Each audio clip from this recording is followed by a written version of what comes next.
Baiklah, Assalamualaikum warahmatullahi wabarakatuh. Perkenalkan, nama saya Poppy Nurisa. Di sini saya akan mempresentasikan dari tugas dari mata kuliah IRP atau Enterprise Research Planning dengan materi netting dan looting. Langsung saja ke materinya. Pertama itu apa itu netting dan looting. Jadi untuk netting itu sendiri merupakan proses perhitungan untuk menetapkan jumlah kebutuhan bersih yang didapatkan antara selisih antara kebutuhan kotor dengan keadaan persediaan, baik persediaan yang ada dalam gudang maupun yang sedang dipesan atau sedang diproses. Dan selanjutnya adalah looting. Looting merupakan proses menentukan besarnya pesanan yang optimal berdasarkan hasil dari perhitungan kebutuhan bersih itu sendiri. Langsung saja ini ke latihan satu netting. Jadi dari peramalan diketahui bahwa permintaan independen dari pelanggan akan dilakukan pada bulan ke-1 itu 15, untuk bulan kedua itu 10, untuk bulan ketiga itu 40, bulan keempat itu 35, bulan kelima itu 15, bulan ke-6 itu 15, bulan ke-7 itu 5, dan bulan terakhir atau ke-8 itu 18. Sementara persediaan produk di gudang yaitu sebesar 25, berdasarkan produk yang ada di gudang itu 25. Berdasarkan perencanaan periode sebelumnya, pada minggu ke-10 akan masuk barang ke gudang sebanyak 50 unit. Maka tentukan jumlah kebutuhan bersih dari material tersebut. Oke, jadi di sini baiklah kita sebelumnya kita buat dulu langkah awal kita, yaitu kita buat permintaan independen dari pelanggan itu pada bulan 1 sampai ke 8. Itu dari 15 hingga bulan ke-8 itu 18. Selanjutnya adalah persediaan di gudang, persediaan di tangan itu 25. Dan selanjutnya adalah pada minggu 10 sebanyak 50 unit produk yang masuk ke dalam gudang. Jadi bulan ke-10 itu masuk ke dalam maksudnya minggu ke-10 itu masuk ke dalam periode ketiga. Oke, 50. Jadi di sini kita ada punya barang sebanyak 25 di gudang atau persediaan di tangan. Lalu pada bulan pertama itu ada permintaan dari pelanggan itu sebanyak 15. Berarti sisa persediaan kita di gudang itu sisa 10. Jadi 25 dikurang 15 ini jadi 10. Dan selanjutnya pada bulan kedua itu ada permintaan sebanyak 10, maka 10 dikurang 10 maka hasilnya 0. Dan selanjutnya adalah di sini. Berdasarkan perencanaan periode sebelumnya, pada minggu ke-10 atau periode ketiga akan masuk barang ke gudang sebanyak 50 unit, berarti 50 ditambah. Jadi di periode ketiga itu juga pada periode ketiga itu juga terjadi permintaan dari pelanggan itu sebanyak 40, maka 50 dikurang 40 maka hasilnya ada 10. Jadi 10 sisa persediaan yang ada di tangan. Dan selanjutnya pada periode keempat maka hasilnya adalah minus 25 karena 10 persediaan di tangan dan kebutuhan dari permintaan dari pelanggan 35, maka minus 25. Dan dilanjutkan lagi di periode kelima itu ada jumlah permintaan itu 15, maka pada periode kelima itu juga hasilnya adalah minus 15 karena persediaan di tangan itu 0. Dan pada periode ke-6 juga persediaannya 0, permintaannya itu sebanyak 15, maka hasilnya ada minus 15. Dan untuk periode ke-7 juga sama seperti periode-periode sebelumnya, persediaan yang ada di tangan yang ada di gudang itu masih 0, maka hasilnya itu sama dengan permintaan dari jumlah permintaan pelanggan, yaitu 5. Dan pada periode ke-8 ada sebanyak permintaan itu ada 18, berhubung persediaan di gudang itu 0, maka kebutuhan mesinnya itu adalah 18. Nah, jadi jumlah kebutuhan bersih ini akan kita jumlahkan, yaitu 25 ditambah 15 tambah 15 tambah 5 dan tambah 18 itu, maka hasilnya ada 78. Maka jumlah yang ditanyakan adalah tentukan jumlah kebutuhan bersih dari material tersebut. Maka jumlahnya adalah 78. Oke, lanjut ke slide berikutnya, yaitu latihan 2 looping. Di sini dari latihan soal yang kedua ini masuk ke dalam fixed order quantity. Jadi di mana kebutuhan bersih ini dan permintaan itu akan selalu maksudnya dalam persediaan di dalam gudang itu akan selalu ditambah sesuai dengan kebutuhan bersih sehingga tidak terjadinya kekurangan. Oke, jadi pada soal di sini perkiraan lot itu 150. Jadi pada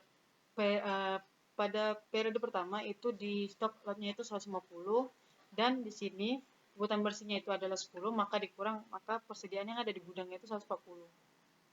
Dan selanjutnya di periode kedua itu 28 seperti yang bisa dilihat pada layar ini, maka 28 dikurang 140 itu hasilnya 112. Hingga pengurangan ini akan terus terjadi hingga pada saat persediaan tidak lagi dapat memenuhi kebutuhan dari permintaan.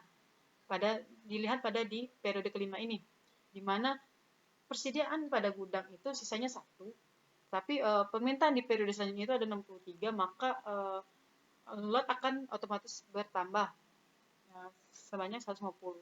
Maka dilakukan lagi pengurangan sama seperti tahapan sebelumnya, di mana di tiap periode akan mengurangi persediaan yang tersedia. Hingga pada di sini kita bisa lihat pada di periode ke-9 atau bulan ke-9, di mana persediaan itu sisanya 6. Tetapi pada di periode berikutnya permintaannya itu ada 90. Maka di sini harus dilakukan loading lagi sebanyak 150 dan dikurangi lagi. Jadi yang 150 tadi ditambah dengan stok persediaan yang ada pada periode kemarin yaitu 6. Jadi 156 dikurang dengan permintaan yang ada di bulan 10 yaitu 90, maka hasilnya adalah 66 dan begitu juga dikurangi hingga akhirnya pada di periode ke-12 sisa terakhir sebanyak 26 unit. Bisa dilihat pada keterangan bawah ini. Pada tabel di atas bisa ditarik kesimpulan bahwa penambahan pesanan sebanyak lot dilakukan sebanyak 3 kali, yaitu pada periode pertama, periode ke-6, dan periode ke-10. Serta jumlah persediaan yang tersisa pada periode terakhir, yang ini tadi adalah sebanyak 26 unit yang tersedia pada gudang. Oke, selanjutnya adalah latihan routing 3. Oke, jadi pada latihan ini di sini ada menggunakan teknik EOQ atau Economic Order Quality. Jadi di sini pada soal latihan ini ada, jika diketahui biaya penyimpanan produk X sebesar 700 unit per periode dan biaya pemesanan sebesar 2.500 per pesanan, dengan estimasi kebutuhan konsumen bersih, konsumen seperti di bawah ini, tentukan besar nilai lot dan pergerakan jumlah persediaan produk X tersebut menggunakan teknik lot EOQ atau Economic Order Quantity. Jadi di sini kita bisa lihat untuk rumusnya, untuk EOQ ini sendiri, dia ada rumus tersendiri yaitu akar kuadrat 2D K per H. Jadi D ini itu adalah jumlah kebutuhan bersih dalam satu periode. Sedangkan K itu adalah biaya pemesanan dalam periode dan H adalah biaya penyimpanan produk. Oke, jadi di sini kita bisa masukkan dulu untuk angka 2-nya itu, dan untuk jumlah kebutuhan bersih dalam satu periode itu kan sudah ditentukan di soalnya tadi, maka itu dijumlahi dari 30 jumlah kebutuhan bersih yang ini.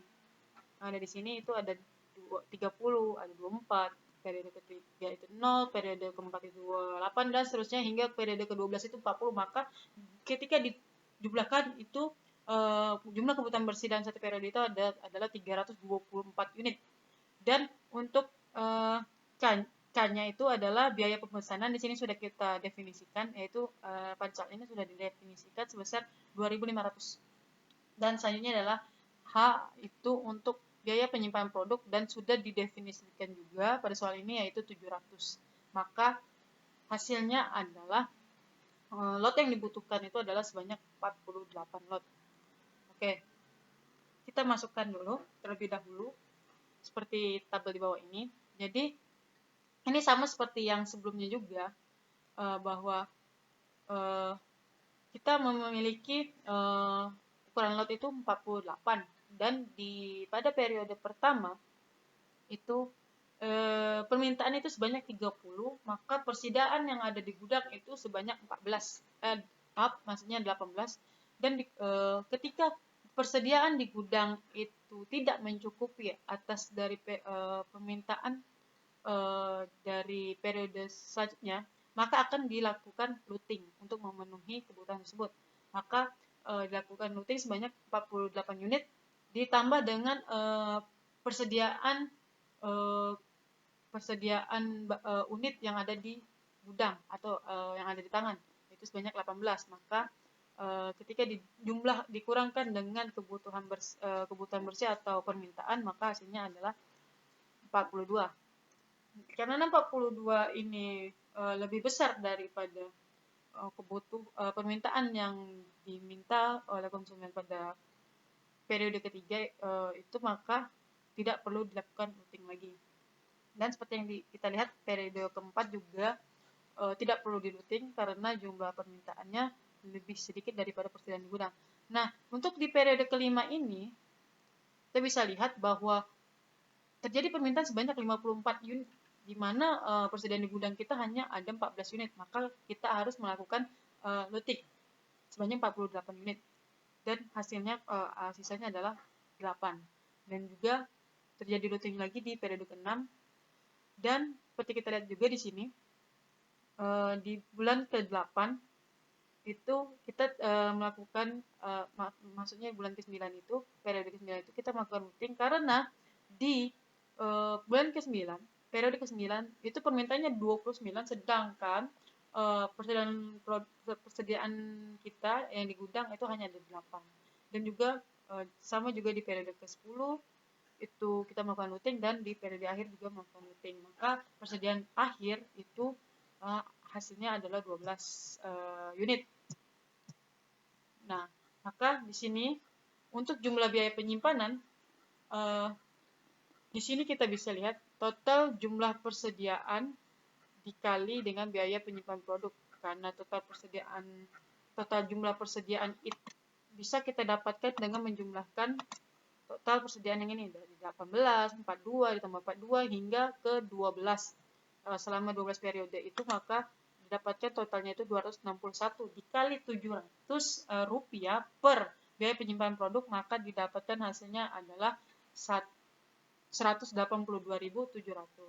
Untuk biaya pemesanan itu sendiri, rumusnya adalah total pemesanan sebanyak lot dikali biaya pemesanan. Karena pada soal ini, sepanjang 12 periode ini terjadi sebanyak 7 kali looting, yaitu pada bulan 1, bulan 2, bulan 5, bulan 6, bulan 9, bulan 10, dan bulan 12. Itu terjadi 7 kali looting, maka dikalikan dengan biaya pemesanan sebesar 2.500, maka hasilnya adalah jumlah pemesanan biaya adalah 17.500. Maka untuk total keseluruhan biaya itu tinggal kita jumlahkan saja dari jumlah biaya penyimpanan dengan jumlah biaya pemesanan, yaitu dengan hasil total adalah 200.200 rupiah. Mungkin itu saja yang bisa saya sampaikan pada kesempatan kali ini. Jika ada kata-kata salah, saya mohon maaf. Kepada Allah saya mohon ampun. Saya akhiri wabillahi taufiq wal hidayah. Wassalamualaikum warahmatullahi wabarakatuh.